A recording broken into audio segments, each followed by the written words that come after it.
FBI Director Kash Patel is testifying at this moment on Capitol Hill, facing tough questions from a Senate Judiciary Committee on his running of the agency. Now, there was some back and forth when Patel was asked about the firings of several heads of the FBI.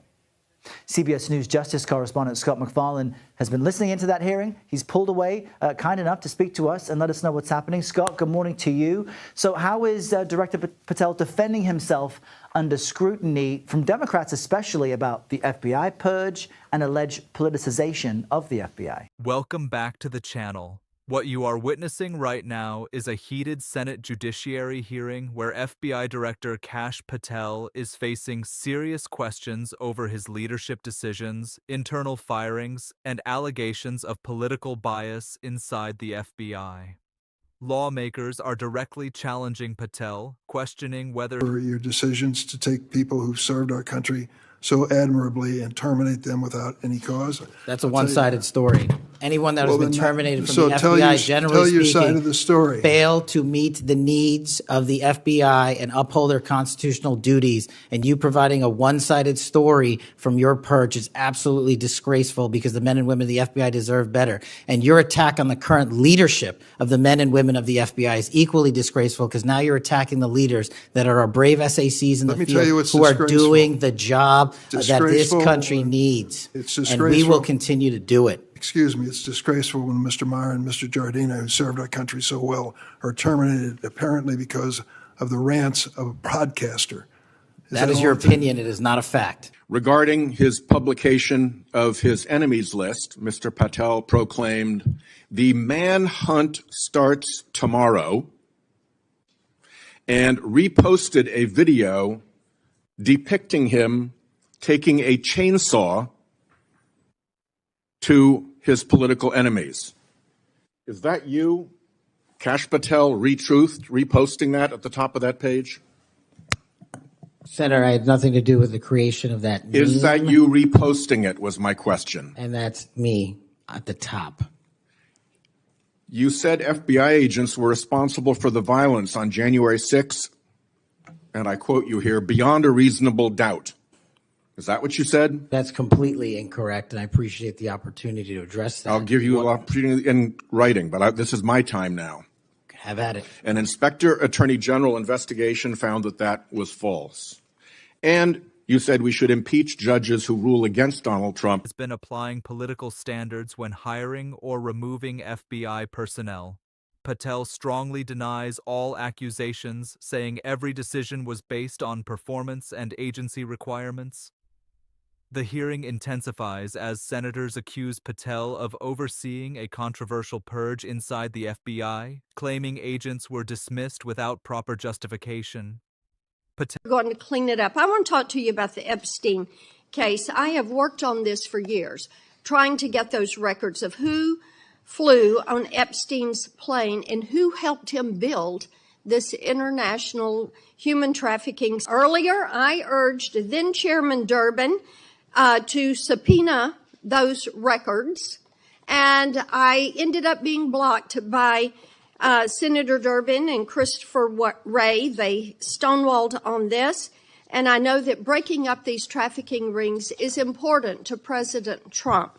So will you work with me on this issue so we know who worked with Jeffrey Epstein? Absolutely, Senator. It has no place in the United States of America, and I will do everything, if confirmed as FBI director, to make sure the American public knows the full weight of what happened in the past and how we are going to countermand missing children. Thank you for that. I do want to touch on the political persecution. I find it so interesting that they feel like you would carry out political persecution. Your parents are with us today. They fled Uganda and persecution from Idi Amin.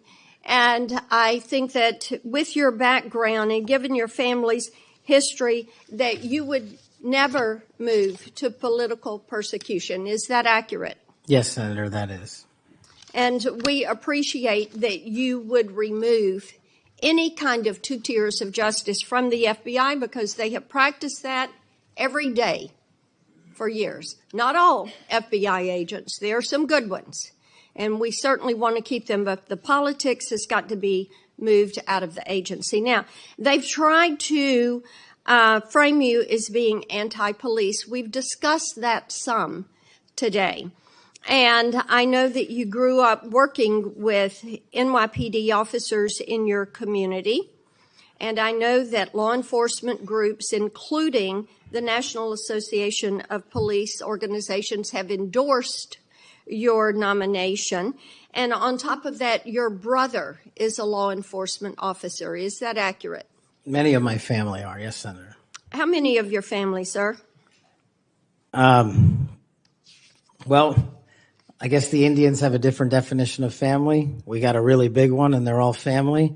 We all love big families. So we got a lot. I appreciate that. But it is accurate to say that in your role, you're going to do everything that you possibly can to protect the men and women who are protecting our communities. That is of the utmost importance. Thank you. I want to go to the Nunes memo. You were the principal author of the Nunes memo. Is that accurate? Patel rejects these claims and defends his leadership decisions. Attention then shifts to Patel's past legal and public record, including previous testimony under immunity and controversial social media activity that senators argue raises questions about judgment and credibility. As the hearing continues, the debate around Kash Patel's leadership remains deeply divided. Supporters call it political targeting, while critics argue it reflects serious concerns about the direction of the FBI. More developments are expected in the coming days. So the FBI has decided to literally open an investigation into a journalist who wrote an unflattering piece about FBI Director Kash Patel. So the FBI is currently retaliating against a journalist for doing journalism. That's embarrassing for the FBI director. That's unconstitutional, but we'll see where this case goes. Because last month, the Atlantic's reporter, Sarah Fitzpatrick, published an article that we talked about in detail on this show. It had to do with the fact that, seems like Director Patel has some erratic behavior that should be concerning to anyone who wants to have an FBI run by someone who knows what they're doing and it doesn't have substance abuse issues.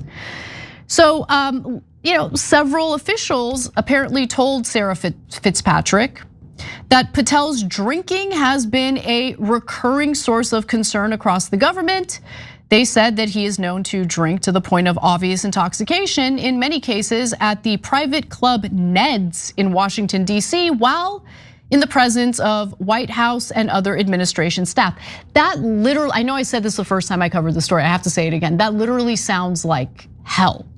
Like I would do anything to avoid that situation. Like having drinks with a bunch of politicians, doesn't even have to be Trump administration officials, bunch of politicians in some DC bar, I'd rather slit my wrist. Like I'm just keeping it real. Okay, so Fitzpatrick also reported at the time that Patel is also known to drink to excess at the Poodle Room in Las Vegas, where he frequently spends parts of his weekends. I mean, I could probably get down with getting drunk at the Poodle Room, as long as it's not with a bunch of politicians, okay?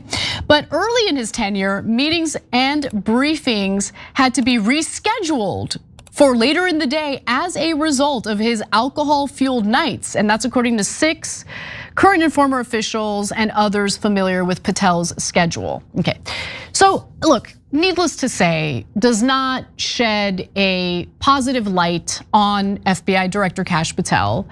And he could have done what most government officials do when something unflattering is published about them. Ignore it, don't draw attention to it, move on. Americans at this point, because we're constantly bombarded with the news cycle, have the attention span of goldfish, so people will move on and forget about it. But no, he didn't do that. He did the opposite. He decided, I'm gonna draw as much attention to this as possible by threatening to sue The Atlantic and investigating the reporter who published this piece about me. It's just so sad. It's so sad. So it's just amazing. So the FBI is apparently denying the investigation, telling MS Now the following. This is completely false. No such investigation like this exists, and the reporter you mentioned is not being investigated at all.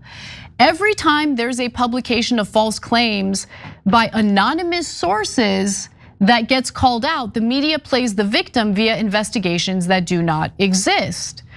Now, just to give you some more information, MS Now reported, let's go to graphic 4 here. Sources said the so-called insider threat investigation that is being carried out by the FBI is highly unusual because it did not stem from a disclosure of classified information and because it is focused on leaks to a reporter. Typically, leak investigations look into government officials who may have disclosed state secrets or classified documents. Journalists who receive and publish such information have typically only been involved as potential witnesses. So, the FBI is probably embarrassed and they're denying that there's an investigation taking place, despite the FBI's insistence that an investigation is taking place.